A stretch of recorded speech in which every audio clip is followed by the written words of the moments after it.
সাইবেরিয়াতে অবস্থিত মিরমাইন একসময় বিশ্বের সবথেকে বড় হীরার খনি ছিল। একসময় হাজার হাজার মানুষের পদচারণাও ছিল এখানে। অনেক মানুষের কর্মসংস্থান ছিল এই হীরার খনি। হীরা দিন দিন শেষ হতে থাকলে এখানকার সেই কর্মচঞ্চলতা কমে যেতে থাকে। এখান থেকে 1 কোটি ক্যারেট হিরে প্রতি বছর উত্তোলন করা হতো। হিরে শেষ হয়ে যাওয়ার সঙ্গে সঙ্গে অদ্ভুত এক গর্তে পরিণত হয় স্থানটি। এটার গভীরতা 1722 ফুট, চওড়া প্রায় 3900 ফুট।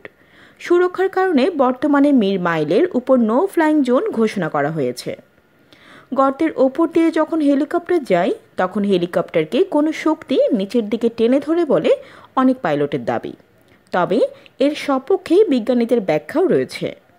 তবে বিজ্ঞানীরা বলছেন মিরমাইন খুব গভীর হওয়ার কারণে খনির নিচের বায়ু ভূ অভ্যন্তরের উষ্ণতার কারণে গরম হয়ে হালকা হয়ে উপরের দিকে উঠে আসে, আর এই শূন্যস্থান পূরণের জন্য উপরের বায়ু নিচে নেমে যায়।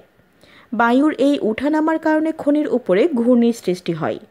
তাই ওই স্থানের উপরে গেলে হেলিকপ্টার কিছুটা নেমে যায়।